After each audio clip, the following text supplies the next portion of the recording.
नमस्कार, मैं R K. Saxena mastermind coaching Rewa के इस एजुकेशनल यूट्यूब चैनल में आप सभी लोगों का बहुत बहुत स्वागत और अभिनंदन करता हूं। तो चलिए पढ़ने के लिए तैयार हो जाइए।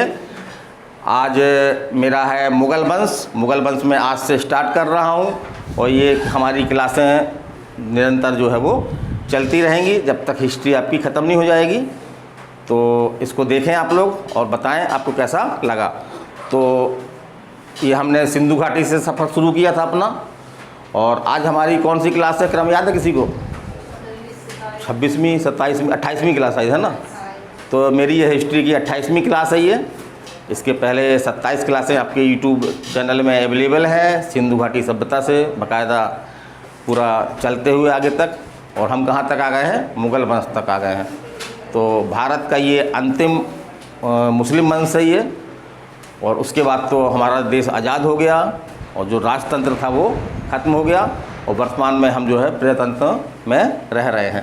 तो चलिए हम चलते हैं मुग़ल वंश। तो मुग़ल वंश कब से कब तक था? तो हमको सिंपल है, पानीपत का प्रथम युद्ध हमको याद है कब हुआ था? 1526 में हुआ था। और 1857 की क्रांति को भी हम भूल नहीं सकते, है ना। वो भी एक मोटा सन है, तो इसका कार्यकाल याद करने में कोई दिक्कत नहीं है। 1526 से लेकर के 1857 तक इसका कार्यकाल रहा। अब चलिए हम आगे चलते हैं। तो इसका जो प्रथम शासक था आपका, है ना, जो संस्थापक था इसका, जिसने मुग़ल वंश की भारत में नींव रखी, वो कौन था आपका? बाबर था, है ना। तो एक क्वेश्चन, अब हमारा उद्देश्य ये है कि इस कम्पिटिटिव एग्जाम में क्वेश्चन कहाँ कहाँ से बनते हैं, मैं उन्हीं फैक्टों को बताने का प्रयास करूँगा। कोई भी एक भी अनावश्यक फैक्ट मैं बताना नहीं चाहता हूँ, बल्कि ये तो मैं समझता हूँ कि अगर मैं कोई अनइम्पोर्टेंट फैक्ट बताऊँ तो मैं बहुत बड़ा पाप करूँगा। तो सबसे पहले तो एक क्वेश्चन आपका यही बनता है कि मुग़ल वंश की स्थापना किसने की? तो मुग़ल वंश की स्थापना किसने की? बाबर ने की। सिंपल है, सबसे बनता है आपका ये। फिर एक क्वेश्चन आपका ये भी बनता है, कई एग्जामों में आया है कि बाबर का जो है वो पूरा नाम क्या है। भाई हम तो बाबर भर जानते हैं, लेकिन एग्जाम में आया कि बाबर का पूरा नाम क्या है। पूरा नाम क्या है आपका? जहीरुद्दीन मोहम्मद बाबर। क्या नाम है पूरा? जहीरुद्दीन मोहम्मद बाबर। चलिए आगे चलते हैं हम। तो ये तुर्की वंश था ये, है ना, ये तुर्की वंश था। तो जैसे हमने पिछले वीडियो बताया था, सल्तनत काल में जो प्रथम 4 वंश थे वो कौन थे? तुर्की थे। उसके बाद जो 5वां वंश था आपका कौन था? लोदी वंश। वो कौन थे? अफ़गानी थे। तो एक प्रकार से अफ़गानी के बाद फिर जो है वो ये तुर्की लोग फिर वापस आ गए हमारे यहाँ हिंदुस्तान में, है ना। तो ये तुर्की वंश था। और बाबर का जन्म पूछा गया है, कब हुआ और कहाँ पे हुआ, ऐसा क्वेश्चन एग्जाम में आए हैं। तो बाबर का जन्म जो है वो कब हुआ? 1483 में हुआ। और स्थान आपका कौन था? फरगना। स्थान सुन लीजिए एक बार, क्या है? फरगना। ये वर्तमान में इसकी लोकेशन कहाँ पे है ये? तो वर्तमान में अफ़गानिस्तान में है ये। कहाँ पर है? अफ़गानिस्तान में है। तो ऐसा कुछ नहीं पूछ सकता है। चलिए आगे चलते हैं। जैसे कि हम आगे पढ़ेंगे, मुग़ल लोगों को, जो मुग़ल के शासक होते थे उनको बादशाह कहा जाता था। तो जबकि इसके पहले सुल्तान बोलते थे या नरेश बोलते थे या राजा बोलते थे। तो इनको बादशाह क्यों कहा गया? तो हुआ क्या कि बाबर ने जो है वो एक पादशाही की स्थापना की। बाप तो ये कुछ हम एग्जाम में पूछता है कि पादशाही की स्थापना किसने की? किसने की? बाबर ने की। तो इसी स्थापना के साथ ही जो है वो जो मुग़ल शासक थे उनको क्या कहा जाने लगा? बादशाह कहा जाने लगा। तो इसी पादशाही के कारण से जो है मुग़लों को क्या कहा जाने लगा? जो राजा थे उनको बादशाह कहा जाने लगा।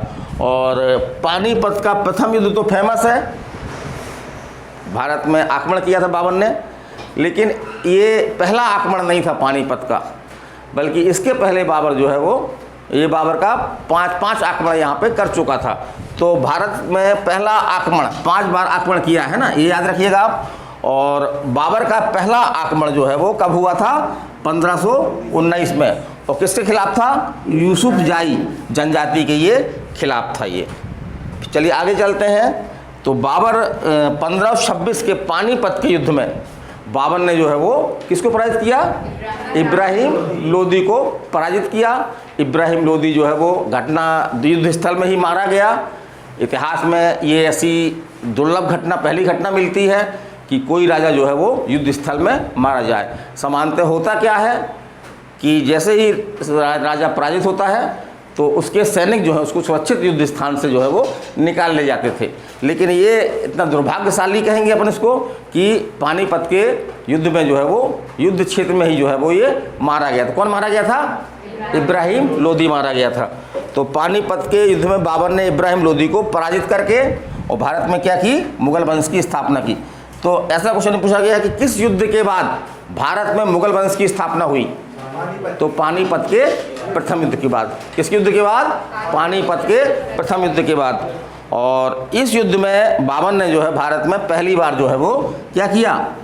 तोपों का प्रयोग किया। तो ये भी एग्जाम में आया है आपके कि भारत में तोपों का जो पहला प्रयोग हुआ था वो बाबर द्वारा किस सन में? 1526 में किया गया था। और बाबर के कुछ स्पेशल है ना जो दक्ष थे वो तोपची थे, तो उनके नाम भी एग्जाम में पूछे गए हैं। तो तोपची कौन से हैं आपके? मुस्तफ़ा है एक, क्या है? तेज बोलो थोड़ा सा। मुस्तफ़ा। और दूसरा कौन है आपका? उस्ताद अली। तो मुस्तफ़ा और उस्ताद अली ये कौन थे? ऐसे पूछ देगा ये कौन थे? तो ये बाबर के जो है वो तोपची थे जो तोप चलाते हैं। फिर आगे हम चलते हैं। तो इस युद्ध में बाबर ने जो है वो एक नीति का प्रयोग किया था, युद्ध नीति का। वो कौन सी युद्ध नीति थी? तुगलमा युद्ध नीति। तुगलमा युद्ध नीति का जो है बाबर ने पानीपत के प्रथम युद्ध में जो है वो प्रयोग किया था। अब हमने बताया था आपको कि ये युद्ध कैसा युद्ध है, युद्ध नीति कैसी है ये। तो एक इसमें क्या होता है, जनरली जो युद्ध लड़े जाते हैं उसमें सेना जो है आमने सामने खड़ी हो जाती है ना। तो पानीपत में भी यही हुआ कि एक तरफ इब्राहिम लोदी की विशाल सेना थी और एक तरफ जो है वो बाबर की एक छोटी सेना थी। लेकिन बाबर ने चूंकि इसमें तुगलमा युद्ध नीति का प्रयोग किया था, तो इस नीति में क्या होता है कि एक दिखावटी सेना तो हमारे सामने खड़ी होती है जो युद्ध भी करती है, लेकिन उसके अगल बगल भी एक हमारी सेना होती है जिसका पता जो है सामने वाले दुश्मनों को जो है वो नहीं मालूम होता है। और वो क्या करती है? वो बगल से जा करके और पीछे से अटैक करती है। इसी युद्ध पद्धति को क्या बोलते हैं? तुगलमा युद्ध पद्धति। क्या बोलते हैं? तुगलमा युद्ध पद्धति। समझ में आ गई बात ये? इधर कोई पद्धति नहीं पूछेगा, लेकिन हमने बता इसलिए दिया आपको ताकि इसके बारे में आप जान लेंगे तो आपको ये भूलेगा नहीं, है ना, कि तुगलमा क्या है। अगर तुगलमा क्या है इसके बारे में अगर हम जान जाते हैं तो वो हमको जाना पहचाना लगने लगता है। फिर चलते हैं आगे कि पानीपत की विजय के बाद जो है बाबर द्वारा जो है वो भारत में लूटपाट की गई। और इसी लूटपाट में जो है वो एक हीरा जो दुनिया का फेमस हीरा है, क्या नाम उसका? कोहिनूर हीरा जो है ये बाबर को यहीं से मिला था। और फिर तो ये कई हाथों से होते होते और वर्तमान में कहाँ पर है? तो वर्तमान में जो है वो लंदन में एक म्यूज़ियम में रखा हुआ है। तो ये कई हाथों गया हुआ है। तो इस टाइप का एक वीडियो भी हमारे इसमें यूट्यूब चैनल में है। और आगे भी मैं कोहिनूर हीरा की एक कहानी के नाम से एक वीडियो ज़रूर बनाऊंगा। उसमें कोहिनूर हीरा जो है किन किन हाथों से होता हुआ और लंदन के म्यूज़ियम में पहुंच गया। फिर एक चीज़ हाँ अब ये देखने में आ रहा है कि जो युद्ध पानीपत का प्रथम युद्ध अगर हम ये याद रखें कि 1526 में हुआ था। हाँ पानी पी लीजिए। 1526 में हुआ था। लेकिन अब क्या है कि डेट पूछने लगा है, डेट और मंथ भी पूछता है। तो कब हुआ था? 21 अप्रैल 1526। तो 21 अप्रैल को हम कैसे याद रखेंगे?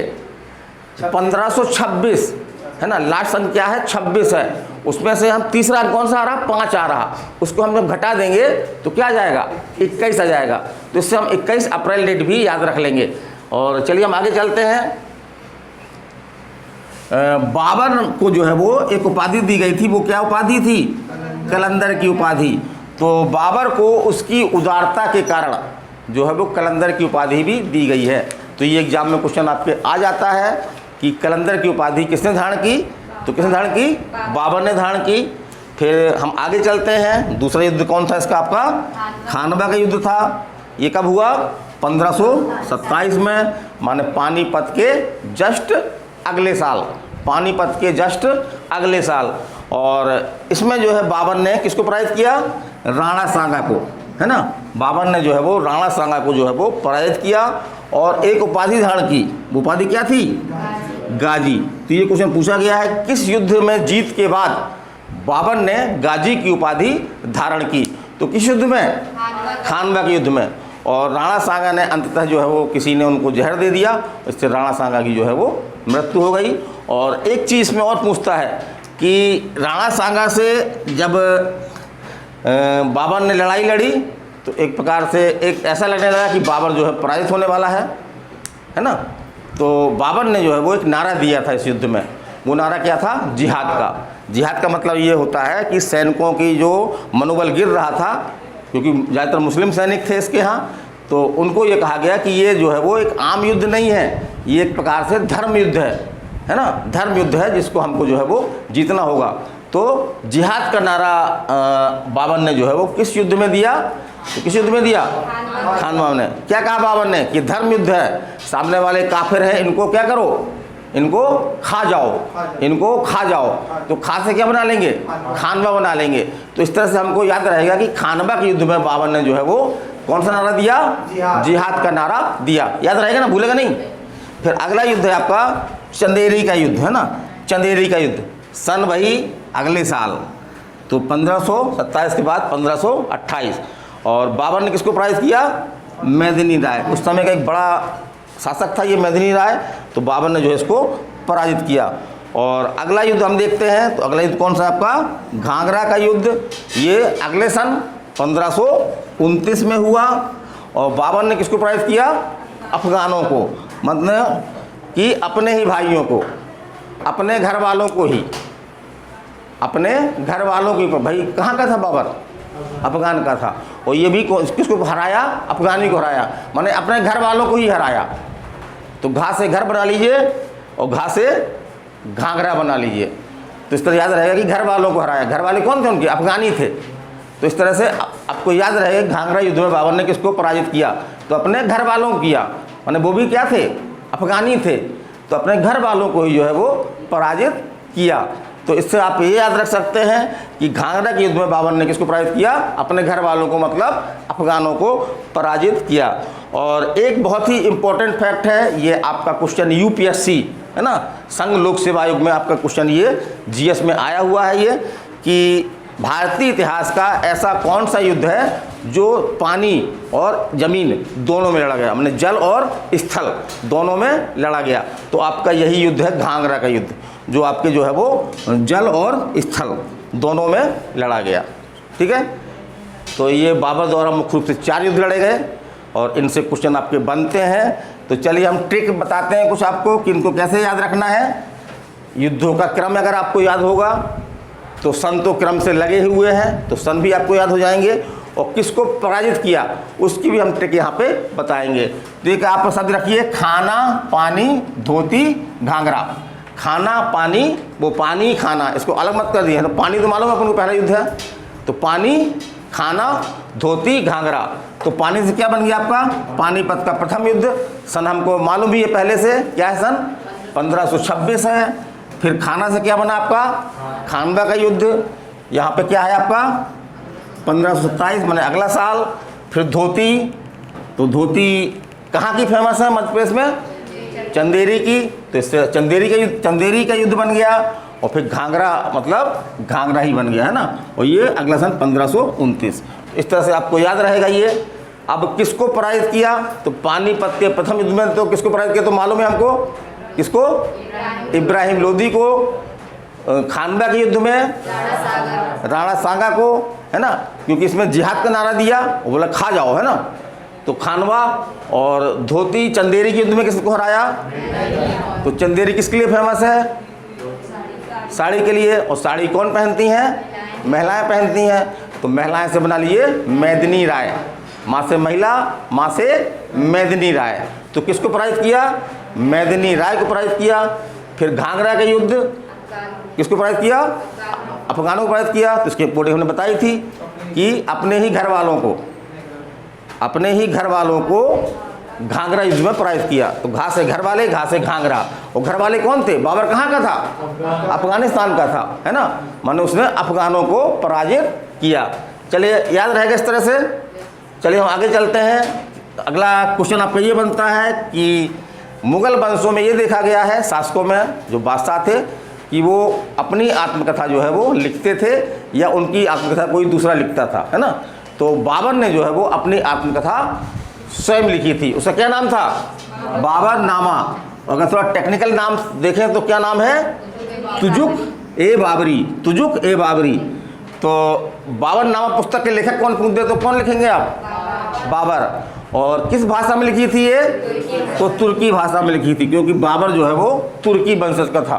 बाबर जो है वो तुर्की वंशज का था। और आगे चल कर के इस बाबरनामा का जो है कई भाषाओं में जो है वो अनुवाद किया गया। तो एक बहुत फेमस है कि फारसी भाषा में किसने अनुवाद किया? बाबर की जो बाबरनामा पुस्तक थी उसका फारसी भाषा में अनुवाद किसने किया? तो बहुत फेमस नाम है, याद रहेगा हमको, अब्दुल रहीम खान खाना। चलिए एक आध बार बोलिए, अब्दुल रहीम खान, सब लोग बोलिए, अब्दुल रहीम खान खाना, अब्दुल रहीम खान खाना। फिर आगे हम चलते हैं तो बाबर ने जो है वो एक पद्य शैली का विकास किया था, है ना। वो कौन थी आपकी? मुबैयान। मुबैयान, मुबैयान। इसको भी बोलिए, एक आध दो बार शब्द बोल लीजिए, कठिन शब्द है मुबैयान। क्या है? मुबैयान, मुबैयान, है ना। का जन्मदाता था ये, एक पद्य शैली थी ये। उसके बाद बाबर ने जो है वो एक लिपि का भी आविष्कार किया था। वो लिपि कौन सी थी? खत ए बाबरी। बाबर ने एक लिपि का आविष्कार किया, वो लिपि कौन सी थी? खत ए बाबरी। और आगे चलते हैं तो 48 वर्ष की आयु में, है ना, 48 वर्ष की आयु में जो है वो कब? 1530। तो ये सन हमको याद रहेगा क्योंकि बाबर ने 4 युद्ध लड़े और चौथा युद्ध कौन था बाबर का? घाघरा का युद्ध। कब लड़ा गया था? 1529 में। माने उस युद्ध के बाद जस्ट अगले साल जो है बाबर की क्या हो गई? मृत्यु हो गई। और बाबर को कहाँ दफनाया गया पहली बार? तो आगरा में आपका एक बगीचा है आराम बाग, वहाँ पे इसको दफनाया गया। लेकिन बाद में ये मालूम पड़ा कि बाबर की इच्छा थी कि हमको जो है वो कहाँ दफनाया जाए? अफगानिस्तान, जहाँ के हम मूल है ना।